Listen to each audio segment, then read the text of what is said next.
Estou falando com um privilégio muito grande para o programa Aos Pés de Jesus e recebê-lo do reverendo Russell Shedd. É um exegeta bíblico, teólogo, grande servo de Deus.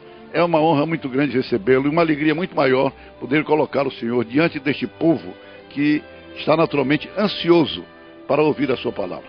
Nós lhe damos então nesse instante a palavra para o Senhor ter a liberdade que desejar e discorrer como bem entender fazê-lo para a glória do Senhor. Meus pais foram missionários na Bolívia. Eu nasci em 1929, o terceiro entre 4 filhos de Dom Martim Shedd, que ficou lá 45 anos, a minha mãe sepultada em Cochabamba. E eu morei lá até os 13 anos, quando saí para estudar na América do Norte. Mas eu estou aqui por causa de Moody. Moody que fundou aquela escola bíblica onde os meus pais se encontraram. Então eu sempre digo que se não fosse Moody eu não teria nascido. É uma das bênçãos que Deus nos deu. Amém. E depois de chegar na América, quase de imediato eu senti que Deus queria que eu estudasse a palavra de Deus.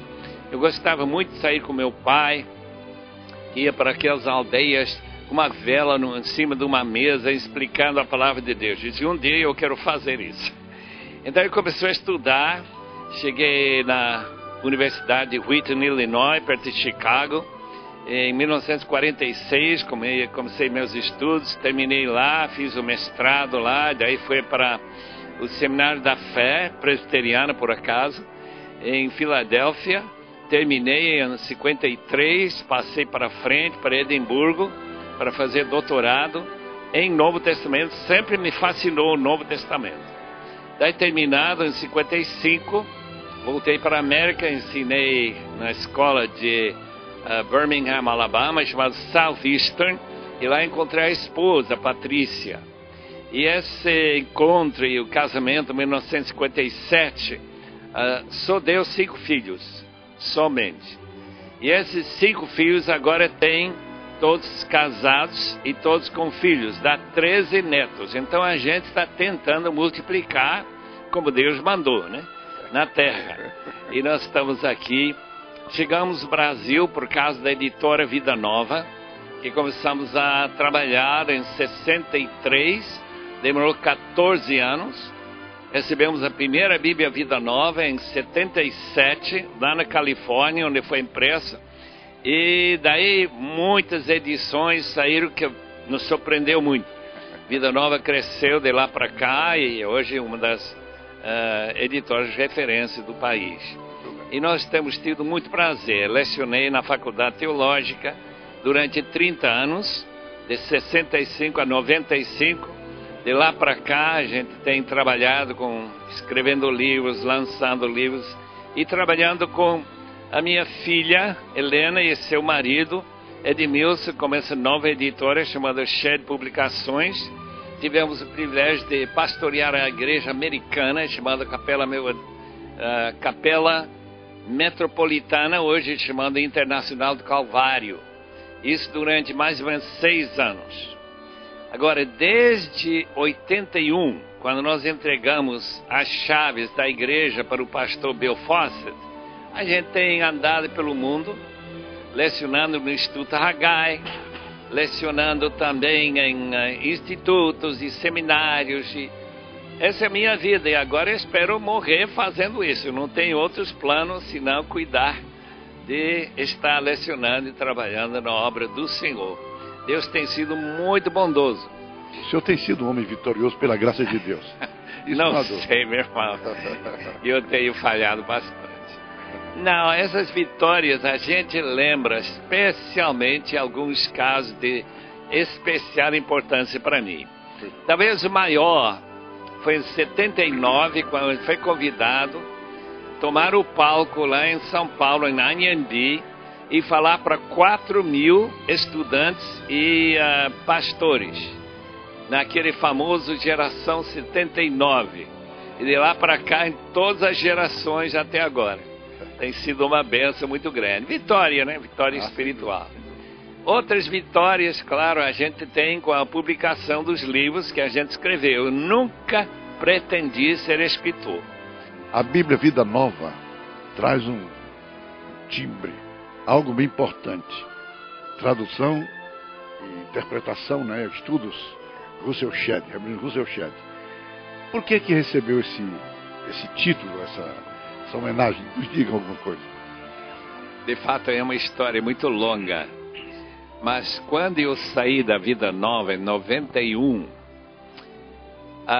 o novo gerente, diretor, chamado Alan Pirat, achou por interessante rediagramar a Bíblia Vida Nova, tirando muita coisa que eu achava mais importante do que as minhas anotações, e colocar meu nome em cima da Bíblia. Quando ele falou isso, eu fiquei muito constrangido e nem dei permissão para ele fazer isso.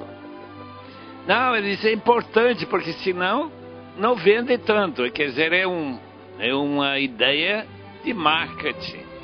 E eu fico pensando, puxa vida, será que Deus vai abençoar marketing colocando o nome em letra grande em cima da Bíblia? Realmente não foi uma boa ideia, na minha opinião. Mas Deus tem abençoado a despeito desse tropeço muito grande, na minha opinião. E assim o povo de Deus tem sido abençoado. Ah, meu irmão. Que isso também cumpre, faz cumprir o que está lá no livro do profeta Isaías, quando ele falando por ação de Deus, os meus pensamentos não são os vossos pensamentos. É verdade. E nem os meus caminhos os vossos caminhos. E Paulo completa lá em Romanos 8:28, porque todas as coisas cooperam para o bem daqueles que amam a Deus e são chamados segundo a sua vontade, os seus propósitos ou decretos. O senhor tem mais alguma coisa a falar, reverendo? O senhor tem liberdade de fazer, e se fique bem à vontade, com certeza os nossos telespectadores querem ouvir uma mensagem sua, uma palavra sua, para o alimento espiritual deles, para o conforto dos seus corações. Eu tenho, sim, uma palavra que gostaria muito de comunicar com nossos queridos telespectadores. Esse versículo que não sei se lembra muito bem, 2 Coríntios capítulo 2 e versículo 14. Graças a Deus que sempre nos conduz vitoriosamente, originalmente em triunfo em Cristo por nosso intermédio, exala em todo lugar a fragrância do seu conhecimento, porque para Deus somos aroma de Cristo entre os que estão sendo salvos e os que estão perecendo. Entre estes somos cheiro de morte, para aqueles fragrância de vida. Mas quem está capacitado para tanto? Estas palavras, queridos amigos, realmente fazem algumas afirmações que parecem meio absurdos. Por exemplo, essa frase que inicia esse texto de Paulo, 2 Coríntios capítulo 2, 14. Graças, porém, a Deus que sempre nos conduz em triunfo. Será que sua vida foi sempre vitoriosa? Quando Paulo diz sempre conduzido em triunfo, não está falando dele. Ele teve muitos problemas. Ele foi açoitado, ele foi preso, ele teve derrotas, mas Cristo não. Cristo venceu a morte, venceu as forças, e esta palavra vai aparecer em outro texto de Colossenses 2,15, onde fala da vitória de Jesus sobre as forças do mal, de maneira que quando Paulo diz que nós somos conduzidos em Cristo, ele está falando do grande general nosso, é o Senhor Jesus Cristo. E em todo lugar, ele mostra a fragrância do seu conhecimento. Isto é o grande trabalho e tarefa missionária.